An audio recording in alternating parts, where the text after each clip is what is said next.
Welcome to the Book Show, a celebration of reading and writers. I'm Joe Donahue. Maggie Shipstead's new novel, Great Circle, tracks the lives of Marian Graves and her twin brother Jamie from Prohibition-era Missoula to wartime Britain, from the cold of Alaska to the cap of Antarctica, as Marian chases her dream of becoming the first pilot to circumnavigate the globe north to south. But it isn't just entire landscapes, continents, that Shipstead writes of here. She spans the whole biographies, intertwining Marian's story with that of Hadley Baxter, a young actress living in modern-day Los Angeles. Maggie Shipstead is the New York Times bestselling author of the novels Astonish Me and Seating Arrangements. Again, the new novel is Great Circle, and it is a wonderful pleasure to welcome Maggie Shipstead to this week's book show. Thank you so much for being with us. What a great pleasure. Oh, thanks for having me. Happy to be here. Well, the obvious question is what brought you down this path of wanting to tell us the story of Marian Graves and her love of flight? Well, the sort of original seed of it happened in fall of 2012. I was in New Zealand and I'd been traveling and I thought I would work on this project I had going. I was sort of waiting for edits on Astonish Me. And the project I was writing just sort of died. I just lost all momentum and couldn't get anywhere. And so I was at the airport sort of feeling sorry for myself. And there's a statue there of this pilot, Jean Batten, who was the first person to fly solo from the UK to New Zealand in 1936. And it was kind of one of those moments where when you know, you know. And I was just like, I will write a book about a pilot, a female pilot. And I didn't start working for another 2 years, but I had it in my head that that's what I would do. And then I can't ever plan or outline my books. So then in fall of 2014, when I had just moved to LA, I kind of sat down and wrote what is still kind of the opening of the book and was the first thing I wrote.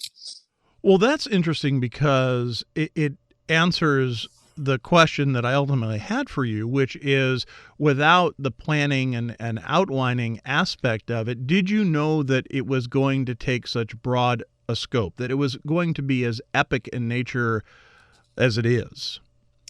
Yeah, absolutely not. I had written my previous two books kind of in under a year each, and I sort of had this notion of myself as someone who just sort of tosses off a book in a year.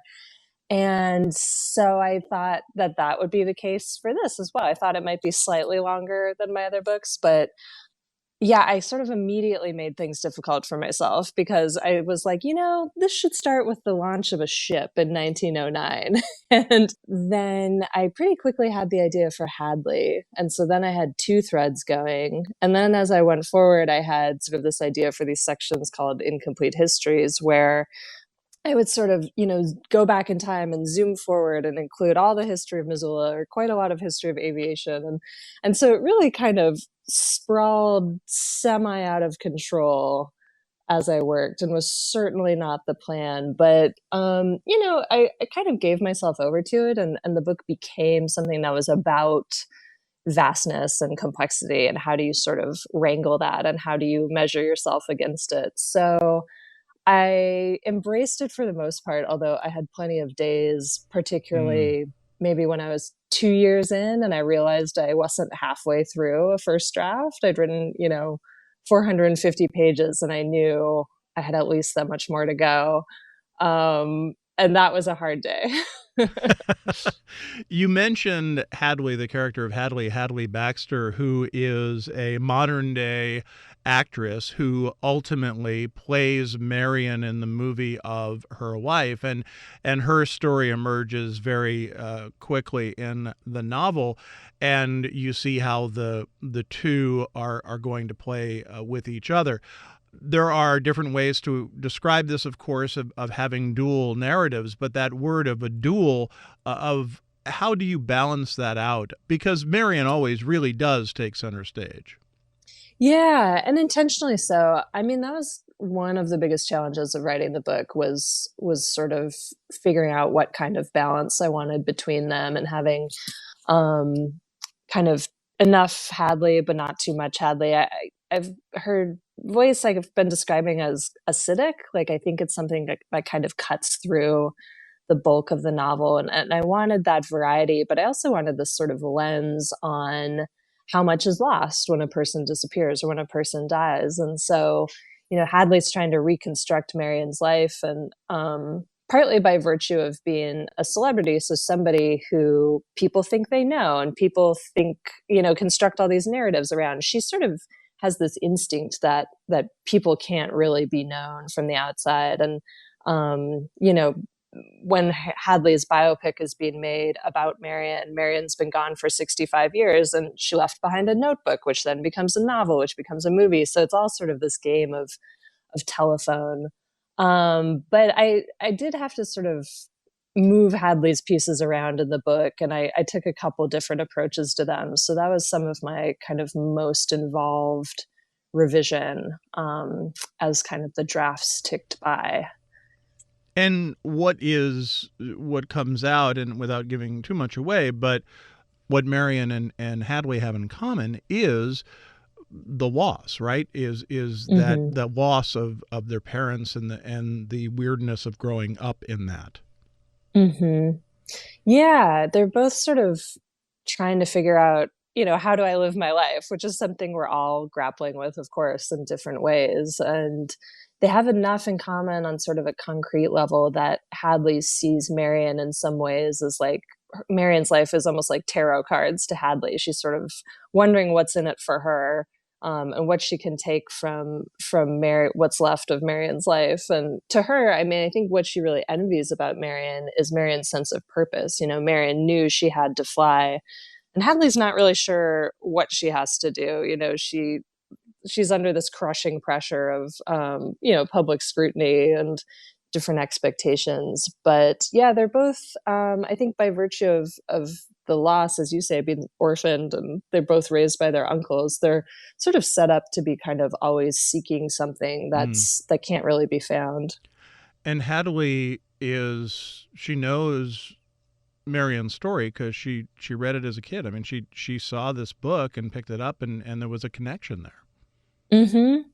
Yeah, just kind of by happenstance. And then years later, someone gives her the book and says, we're making a movie of this. And it also seems to her like a sign. I think Hadley's definitely someone who believes the universe is telling her things. Let us talk for a moment about the character of Marian, because she is really so independent and against all odds. And several times throughout the book, this question comes up of why. What is driving this character to want this? Whether it be to fly, to do what she is doing, the various ways that she makes money, and then ultimately that brings her to the war, and then brings her to want to do this accomplishment of circumnavigating the globe north to south. That question of why comes up a lot. I assume it's a question you had to answer pretty early on. When I wrote the first draft, so the first draft took 3 years and 3 months, and it was a slender 980 pages, which eventually shrank quite a bit to make the finished book. But in some ways, I didn't really question it. My brother was a pilot in the Air Force, or he just left the Air Force, and he stopped flying a while ago. But I had seen someone who, as a child, just knew they had to fly. And my impression is this is pretty common amongst pilots. There's just something that speaks to them, and they know they have to do it. So I felt comfortable having Marian react that way to sort of her first up-close look at some biplanes. But this question of, and she has this sort of feral childhood, she and her brother, and are free to follow their impulses. And she doesn't really consider that there might be any limitations on her, or that her gender might be a factor until she's older and is trying to fly. But it was funny, the question of why she would fly around the world north-south really kind of bedeviled my agent when she read the first draft. And she was my first reader, and she was just like, I don't understand why she would want to do it. And right. To me, for some reason, it just made sense. I think part of that's that I've done quite a bit of sort of polar travel and encountered people who just do things like this because they feel they have to. And I think people have a vision of themselves sort of making a journey like this or an accomplishment, and even the sort of obscurity of it, the fact that there's no rational reason to them is persuasive. Like that's part of the why. And so, I mean, but because of my agent's befuddlement, I did have to kind of dig into it a little bit and think that through more clearly. Well, it's a natural reaction when people say, I'm going to climb Mount Everest. And you think to yourself, Yeah. oh, why are you going to do that? You don't Yeah, have to. Why would you want to do that? I think it might be one of those things where there's sort of there are two types of people in the world, Right. People who don't need the why and people who wonder about it. When you look at all that she goes through and the constants in her life are her brother Jamie and her friend Caleb. And these are guideposts. These are people who she's working with, and they are far from straight arrows in the sense of, that they have their own issues, certainly, but yet that those three really operate together in many ways. Maybe not together, but they operate in a way that help one another. Mm-hmm. They're reliant on one another. Yeah. I mean, I think because they're friends, or two siblings and a friend, since childhood and through this sort of unorthodox childhood, they really understand each other better than anyone else kind of ever can, or can catch up with all this shared experience. And I think they all, Marian and Jamie are twins, but they're quite different. And I wanted them to sort of balance each other out. And I think, Jamie is defined by his gentleness and Marian's defined by her boldness. And I think each gives the other license to be that way. And then Caleb, being sort of the third point of the triangle, fulfills a similar function in a way. He's sort of, his friendship is part of what allows them to be individuals, and vice versa.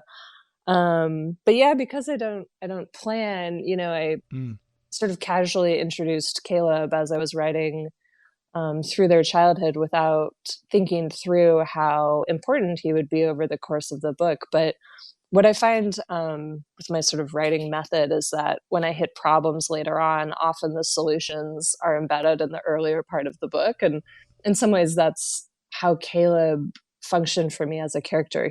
I'd always bring him back, and he helps Marian out of some tight spots as well. Right. And so he was important to me, sort of functionally as well as emotionally. He is there when they need him. Exactly. Yeah.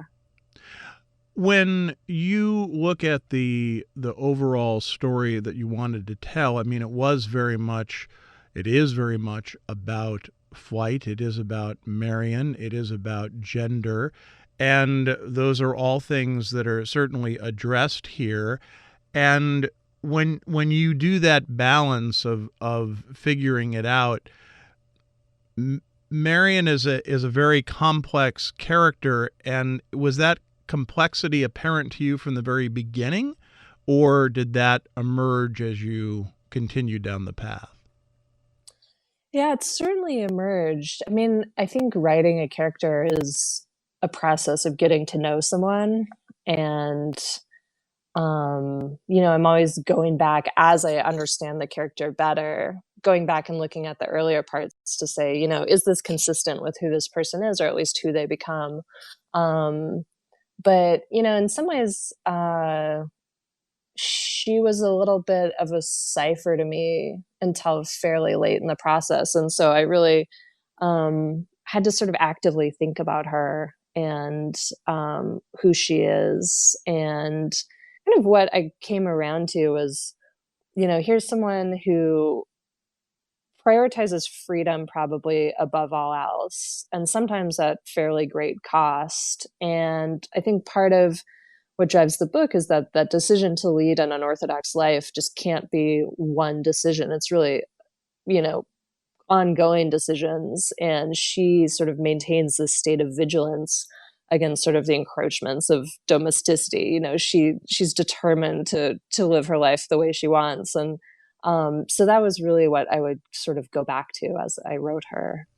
Because there always seems to be this confusion as to why she is doing things, and she questions herself, and yet she's doing very bold things. But there is this question game of, is this right? Is this wrong? What would have happened if ...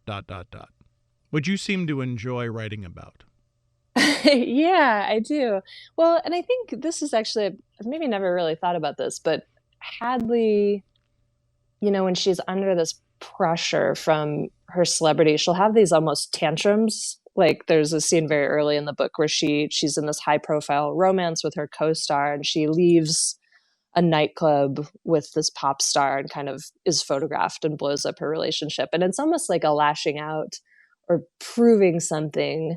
And I think Marian has moments like that as well, where, she feels these restrictions and she kind of has to make this semi-grand assertion. She has to sort of run away or fly away or do something, make a big change, almost as sort of this I don't know, almost, I want to use the word tantrum, which I don't think is quite right, but just a big gesture toward her independence.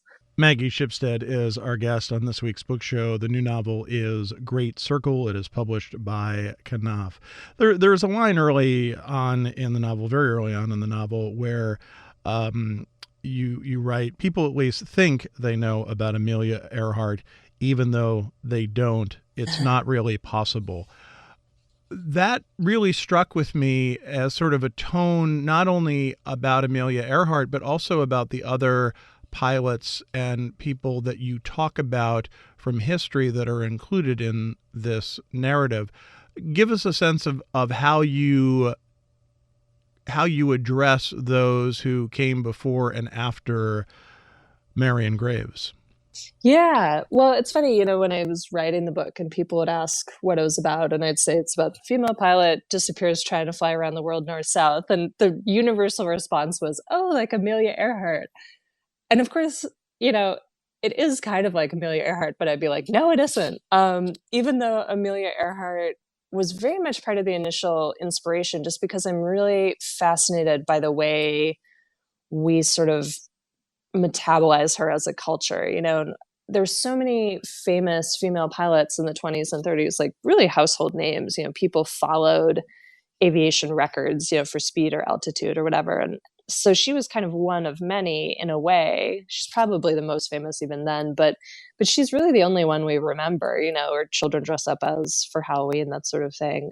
And I think she almost certainly crashed in the ocean and drowned. Like I don't think any of the castaway scenarios actually make sense. That sort of question of why that's so hard for us to accept was one of my sort of guiding questions from the beginning. And then, it became important to me to sort of situate Marian in a reality or in history. So, Amelia Earhart is an acknowledged person in the book, and these other pilots are as well. And someone asked me also when I was in the middle of writing it, if I could describe the book in one word, what it would be. And I said scale. How do you measure one life against the planet? How do you measure one life against time and all these other lives being lived? And so part of how I wanted to get at that was to show how much else there's going on around Marian. And so that was part of why I brought in sort of the history of flight and of these other pilots into the fictional narrative. You also write, of course, about Charles Lindbergh and the concern that keeps on being brought up, rightfully so, is the anti-Semitic past, which is brought into it as well, which just sort of questions all of who we think of as our heroes, which factors into Marian's thoughts about this too, doesn't it? Yeah, and I think Lindbergh is a really early example of, talk about squandering your capital. Like there's never been a bigger hero. And then, as the war started, I think people responding less to his anti-Semitism and sort of affinity for the Nazis than they were for his non-interventionism. But, like things that had been named after him, they changed the names again. And he was really rightfully disgraced, and then spent the rest of his life sort of trying to claw his way back from that. And yeah, I think, we'll never sort of learn our lesson about being cautious about having heroes, but his life, I think, was fascinating in many ways. And one thing that struck me as I learned more about aviation in writing the book was just the sheer speed at which that technology changed the world. The fact that Lindbergh flew across the Atlantic in 1927 in like a glorified picnic basket, and then he was present at the launch of Apollo 11. What a sweeping change in the course of one lifetime. And yeah, just a really, really strange person. You do this marvelous thing throughout a novel, as you say. This was 900 plus pages originally, and pared down to just over 600. But every once in a while in the narrative, there's an incomplete history of ... And you pack so much in, but it comes. Oh, by the way, this is what you should know for the next section. Was that always part of the process, or was that sort of giving into, all right, I have to tighten this up a bit? No, they all used to be longer. Yeah, there used to be more incomplete histories. There was one of Antarctica, which was one of the biggest things that I cut, although it's probably only 7 pages. Most of the cutting I did to cut really 25% of the book's length, because the pagination's a little different when it's still manuscript, was just small pervasive cuts. And with a book that long, if you cut a little bit from every page, you end up cutting a lot of pages. So yeah, they were always in there. I think I had the ideas I was writing along and got to Missoula, and I wanted to include, for some reason, lost to time, this sort of account of how Missoula is the lake bed of this ancient glacial lake, which used to be 2,000 feet deep and 2,000 miles square and shaped the whole Pacific Northwest. So that was really the start. And then once I'd written one, it doesn't make sense to just have one. So they popped up throughout the book and would sort of allow me to convey a lot of information really at a clip. And I really enjoyed writing them, and I liked the effect of them. But yeah, the Antarctica one came about 80% of the way through the book. And my editor's point was that once people have read 500 pages, they don't really want to go back to Pangea. Well, maybe a fair point. Sure. Yeah, she was right. There are some just wonderful lines in here. I just want to throw a couple of them to you. Eddie, who is a peripheral character, but a very important one because it's Marian's navigator on the trip. Eddie says, "You always are somewhere. You just have to figure out where. The place you want to go exists. You just have to find it." That can be so universal and used in so many different ways to describe life. It's true. I think Eddie, is a navigator, and there's so much sort of metaphorical freight attached to navigation, I think, for good reason. And that was something I was playing with. But I also, thought about it in a literal sense too. And during the course of writing this book, I did a lot of freelancing for travel magazines, which is how I got to a lot of the places that Marian goes. And in traveling to some of these more remote corners of the earth, that just that sort of literal fact really struck me, where I was like, this is here. Like, this weird remote corner of Antarctica exists. Like, you just have to find a way to get there. It's there. And then, yeah, that is also true of life in other ways. There's another character that is talking to Hadley and says, "A piece of advice for you. Knowing what you don't want is just as useful as knowing what you do, maybe more." Well, yeah, exactly, right? Very helpful. And that comes through for both Marian and for Hadley in this novel. Yeah, absolutely. When you think of the duality of those stories, I mean, one of the things I thought of is that Marian can become a hero by doing this and become a celebrity. And yet there you have Hadley as a celebrity. And I don't think I'm misinterpreting this, but is pretty miserable about that aspect, right? Yeah, absolutely. And she doesn't see any alternatives. She knows she's not happy, but she doesn't have any idea what to do about it. I think Hadley is, at least at the beginning of the book, profoundly lost. So Marian figures out a way to deal with that, though. And the assumption is that I assume Hadley figures that out as well. I hope so. It's funny. I never really think beyond the boundaries of the book. Mm-hmm. And so I think Hadley ends the book in a better place than she begins it. But I remember when I was first on tour for seating arrangements, my first book, and people would be like, well, what happens to Olivia? Like after the book. And I was like, I don't know, like she's eaten by a shark. What do you want?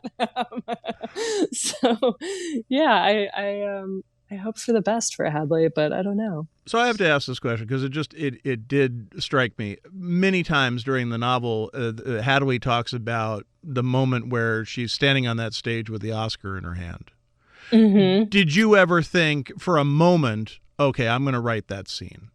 No, I didn't. And I'm not actually sure I resolved in my head whether or not this movie she's making over the course of the book, the biopic of Marian, I've never answered the question for myself of whether it's going to be a good movie.